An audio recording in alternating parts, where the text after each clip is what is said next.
করেনি, সেখানকার প্রশাসন এটির খোঁজ খবর কেন রাখেনি, সেসব প্রশ্ন কিন্তু মন্তব্য করে আমরা পাচ্ছি।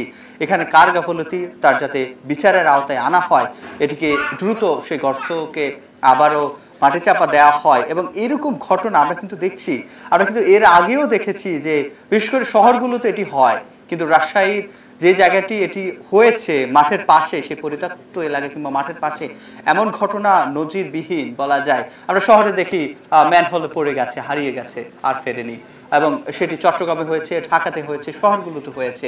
কিন্তু সাজিদের যেটি, সেটি আসলে সাজিদ যখন মাঠের পাশ দিয়ে হেঁটে যাচ্ছিল মায়ের হাত ধরে, সে তো কখনো ভাবেনি এমন কিছু হবে। সে রুনা খাতুন তিনিও ভাবেননি এই যে গাফলতি কার, কিংবা এটি কি অসাবধানতাবশত হয়েছে কিনা।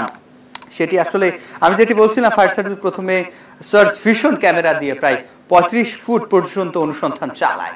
সে অনুসন্ধানের সময় এই স্টার নিউজের হাতে কিন্তু প্রথমে আমরা দেখিয়েছি যে সার্চ ভিশন ক্যামেরা দিয়ে কিভাবে এই 35 ফুট নিচে গিয়ে সাজিদের অবস্থান শনাক্ত যে চেষ্টা তারা করে। পরবর্তীতে তার পাশে 35 ফুট এক্সকাভেটর দিয়ে তারা বলা যায় যে গভীর সুড়ঙ্গ খোঁড়ার চেষ্টা করে।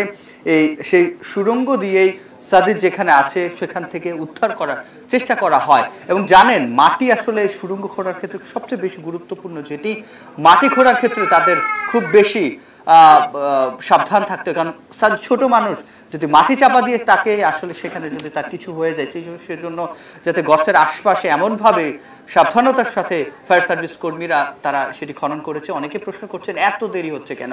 আমরা মন্তব্য করে দেখতে পাচ্ছিলাম যে প্রশ্ন করছে এত আসলে রাষ্ট্রের সক্ষমতা কতটুকু রয়েছে যে সাজিদকে কেন এতদিন ধরে এত সময় কেন লাগছে, তাকে কেন উদ্ধার করা যাচ্ছে না। সেই প্রশ্নের উত্তর ফায়ার সার্ভিসও কিছুটা দিয়েছিল। এবং তারা যেটি বলছে যে খুব সাবধানতার সাথে, যেহেতু এটি আসলে উপরের কোনো কংক্রিটের ভেতরে না, যেহেতু তারা ভেঙে ভেতরে প্রবেশ করবে সেটি না, তারা আসলে খুব সাবধানতার সাথে পর্যবেক্ষণ করে ধীরে ধীরে তাদেরকে ভেতরে প্রবেশ করতে হচ্ছিল।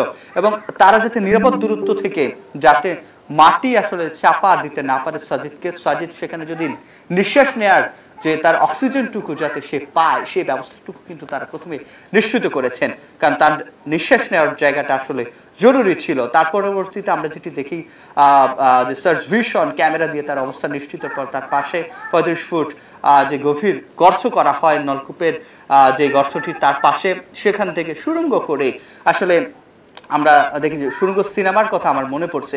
সেখানে আমরা কিন্তু দেখেছি সুড়ঙ্গ করে কিভাবে সেখানে খুব সাবধানতার সাথে, চাইলে একসাথে অনেক দূর সুড়ঙ্গ করা যায় না, সেখানে মাটি যাতে উপর থেকে চাপ না দেয় তার জন্য ব্যবস্থা করতে হয়, ধীরে ধীরে আগাতে হয়। সেটি কিন্তু আমরা সাজিদের ক্ষেত্রেও দেখেছি। সাজিদকে উদ্ধার করার জন্য যে প্রাণপণ চেষ্টা ফায়ার সার্ভিস কর্মীদের, সেটি 32 ঘন্টা ধরে, তারা কিছুক্ষণ পরপরই তাদের ঊর্ধ্বতন যে কর্মকর্তারা তারা কিন্তু ব্রিফিং করছিলেন, জানাচ্ছিলেন যে তারা সাজিদের খুব কাছাকাছি গেছেন, তাকে উদ্ধার করার চেষ্টা করছিল। তবে আজকে সকালে তারা যে গর্ত করার পর যে সুড়ঙ্গ খুঁড়ে তাকে বলা যায় তার অনুসন্ধানের যে চেষ্টা করে, সেখানে কিন্তু তার ব্যর্থ হয়।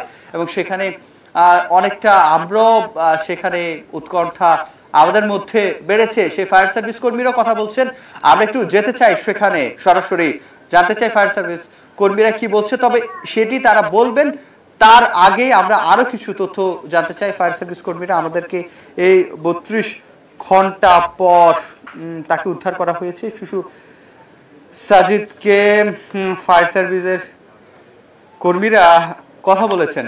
দর্শক, ব্যথিত করতে চাই একটু আপনাদেরকে, এবং যে উৎকণ্ঠা সেটি আরও বাড়লো।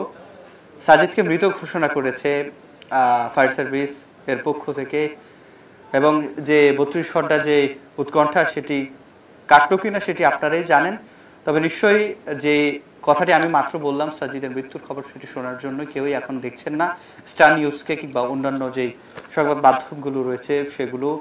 সাজিদকে বাঁচানো গেল না, সে দায় মুক্তিও দেওয়া গেল না, যারা এই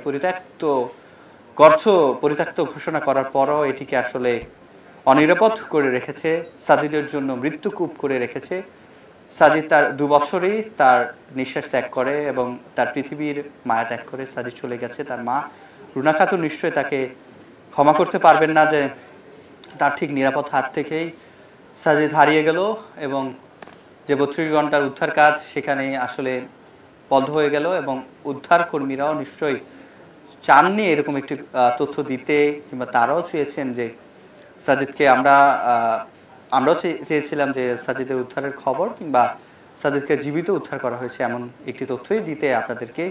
আমরা আরও বেশি সময় পরও উদ্ধার করতে দেখেছি, বাংলাদেশেও দেখেছি, আমরা রানা প্লাজা ট্র্যাজেডি দেখেছি, সেখান থেকে উদ্ধার করতে দেখেছি, সেটি নিয়ে নানা কথা রয়েছে। তবে দেখেছি আমরা দেখেছি সারা বিশ্বে এরকম আরও সময় পর কিংবা গাজায় যে সেখানে ইসরায়েলের যে আগ্রাসন সেখান থেকেও আসলে উদ্ধার করতে আমরা দেখেছি।